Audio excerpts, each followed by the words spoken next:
Bem-vindo, mortal. Eu sou aquela que narra histórias para embalar seu repouso. Agora relaxe e me deixe conduzi-lo até o adormecer. Annabelle, quando o demônio se disfarça de inocência.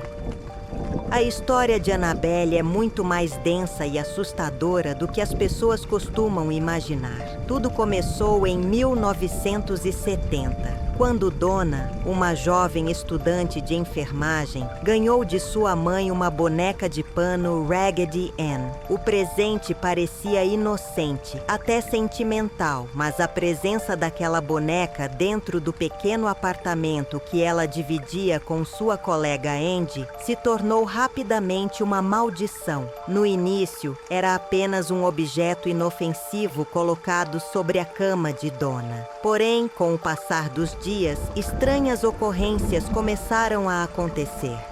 As jovens chegavam em casa e percebiam que a boneca não estava no mesmo lugar em que havia sido deixada.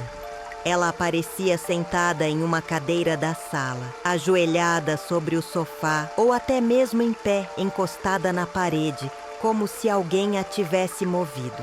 Era fácil tentar explicar como coincidências ou até brincadeiras inconscientes, mas à medida que os episódios se repetiam, a sensação de que algo inexplicável estava em curso começou a assombrar as duas amigas. Com o tempo, os acontecimentos se intensificaram. Em algumas manhãs, pedaços de pergaminho que nenhuma delas jamais havia comprado surgiam espalhados pelo apartamento. Neles, mensagens escritas em letras grandes e desajeitadas apareciam com frases perturbadoras. Ajude-me, você sente minha dor? Era como se uma criança desesperada tentasse se comunicar. A sensação de vulnerabilidade se instalou na vida das jovens que, apesar do medo, hesitavam em acreditar que aquilo fosse algo sobrenatural. Tudo mudou quando, numa noite em que estavam sozinhas, ouviram barulhos vindos da cozinha. Quando investigaram, encontraram a boneca deitada no chão, imóvel, mas com manchas vermelhas em suas pequenas mãos de pano. O detalhe perturbador era que nenhum objeto da cozinha havia caído. Não havia vidro quebrado, nada que justificasse aqueles sons. Lou, amigo próximo de Donna, sempre demonstrava preocupação com os estranhos relatos. Ele dizia que havia algo maligno em torno daquela boneca e aconselhava que se livrassem dela. Porém, numa noite, Lou foi atacado de maneira tão brutal que sua opinião se tornou um grito de alerta. Enquanto dormia no sofá, sonhou que Annabelle estava em seus pés. No sonho, ela rastejava lentamente, subia pelo seu corpo e o estrangulava com suas mãos de pano. Lou acordou em pânico, mas ao abrir os olhos percebeu que não se tratava apenas de um pesadelo. Ele realmente estava sem ar, como se mãos invisíveis o sufocassem. A boneca, no entanto, estava sentada calmamente em uma cadeira, encarando-o. No dia seguinte, Lou notou arranhões em seu pescoço, marcas vermelhas que levaram 2 dias para desaparecer. Pouco tempo depois, Lou foi novamente vítima. Ao entrar no quarto de Donna, ouviu ruídos como se alguém se movesse lá dentro. Quando abriu a porta, viu a boneca no chão. Ao se aproximar, uma dor lancinante o atingiu no peito. Ele olhou para baixo e percebeu arranhões profundos marcando sua pele, escorrendo sangue fresco, como se garras invisíveis tivessem perfurado seu corpo. As feridas desapareceram misteriosamente após 2 dias, mas a experiência deixou claro que aquilo não era apenas uma ilusão. Algo demoníaco havia se apossado daquela boneca e estava atacando de forma física. Assustadas, Donna e Andy decidiram buscar ajuda. Foi então que conheceram os Warren, renomados investigadores paranormais. Ed e Lorraine examinaram a boneca e logo chegaram a uma conclusão perturbadora. Não era o espírito de uma criança que habitava Annabelle, como algumas pessoas acreditavam. Era um demônio, uma entidade que se disfarçava de inocente para ganhar confiança. Lorraine explicou que o espírito havia se apresentado às jovens como Annabelle Higgins, uma garotinha que havia morrido próximo ao local onde o apartamento fora construído, pedindo permissão para habitar a boneca. Movidas pela compaixão, Donna e Andy aceitaram, acreditando que estavam ajudando uma criança perdida. Mas, na verdade, esse foi o erro fatal. A entidade demoníaca precisava de um convite para entrar em suas vidas, e elas abriram a porta. Ed Warren explicou que a intenção do demônio não era brincar, nem se comunicar, mas sim se aproximar aos poucos até possuir um corpo humano. A boneca era apenas o veículo, o meio para que a entidade pudesse agir no mundo físico. Ao perceberem o perigo, os Warren realizaram uma série de orações e rituais de exorcismo para livrar o apartamento da presença maligna. Em seguida, levaram a boneca com eles, mas a viagem não foi tranquila. No caminho, o carro falhou diversas vezes. A direção endurecia, os freios não respondiam e quase sofreram um acidente grave. Só quando Ed borrifou água benta na boneca é que o carro voltou ao normal. Para evitar novos ataques, os Warren colocaram Annabelle em uma caixa de vidro especial, selada com orações e símbolos sagrados, no Museu do Oculto, em Connecticut. Sobre a vitrine, um aviso foi colocado: cuidado, não abrir. Mesmo trancada, Annabelle continuava a exercer seu poder. Visitantes relatavam sensações estranhas ao se aproximar dela. Calafrios, tontura, náusea, como se fossem observados por olhos invisíveis. Um dos casos mais famosos foi de um jovem que, em tom de deboche, bateu no vidro e desafiou a boneca. Na volta para casa, sofreu um acidente de moto fatal. Outros visitantes também relataram tragédias após zombarem dela, como acidentes, mortes súbitas e doenças inexplicáveis. Annabelle se tornou um dos maiores símbolos do sobrenatural, uma prova de que objetos aparentemente inofensivos podem carregar forças que a mente humana não compreende. Hoje, mesmo trancada em sua vitrine, dizem que sua energia maligna continua viva, como se esperasse apenas uma oportunidade para escapar novamente. Para muitos, ela é apenas uma lenda popular. Mas para aqueles que sentiram seu poder de perto, Annabelle não é só uma boneca de pano. Ela é a encarnação do mal disfarçado, um lembrete de que, por trás do sorriso costurado e dos olhos inocentes, pode se esconder algo muito mais sombrio do que qualquer pesadelo. Amityville, a casa que nunca dorme. Na pequena cidade de Amityville, em Nova York, ergue-se uma casa de aparência comum, mas que carrega consigo um passado tão macabro que nenhum vizinho ousa se aproximar depois do anoitecer. Sua fachada branca com janelas em formato de olhos parece observar os passantes em silêncio, como se o próprio edifício estivesse vivo, vigilante e faminto.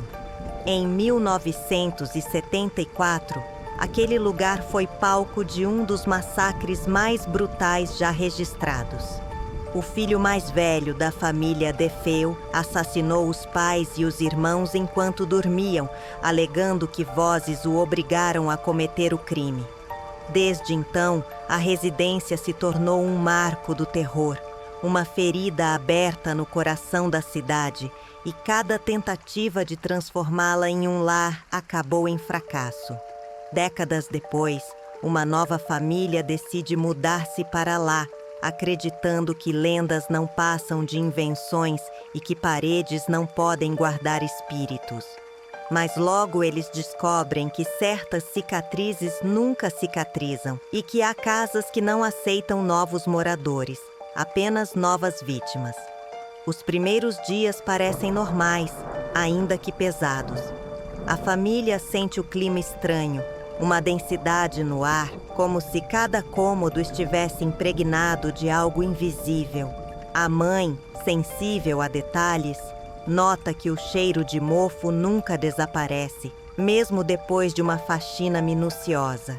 As crianças dizem que o piso range como se alguém caminhasse atrás delas, mesmo quando estão sozinhas. O pai, determinado a provar que tudo não passa de imaginação, insiste em afirmar que estão apenas nervosos com a mudança. Mas logo, nas primeiras noites, a realidade se mostra implacável. Sempre às 3h15 da manhã, o mesmo horário em que os assassinatos ocorreram anos antes, a mãe desperta com passos arrastados pelo corredor. Ao abrir a porta, não vê ninguém, mas o som ecoa, firme, como se um cortejo invisível marchasse pelos corredores. O pai começa a mudar. Antes calmo, agora demonstra irritação constante, explosões de raiva que assustam os filhos. Ele sente algo dentro de si, como se a casa o observasse e penetrasse em sua mente, sussurrando ordens que ele não pode ignorar. Ele sonha repetidamente com mãos invisíveis o guiando até o porão, onde o frio é cortante e o cheiro de ferrugem e sangue domina. Ali, em pesadelos e vigílias, ele vê sombras se contorcendo, implorando por liberdade. As crianças inocentes e vulneráveis encontram uma nova amiga no quarto de brinquedos. Dizem que ela é pálida, de cabelos longos e que aparece sempre ao cair da noite para brincar. Mas os jogos nunca são divertidos. Elas acordam com arranhões nos braços, bonecas quebradas e risadas ecoando pelo quarto, mesmo quando ninguém está ali. Os sinais se intensificam.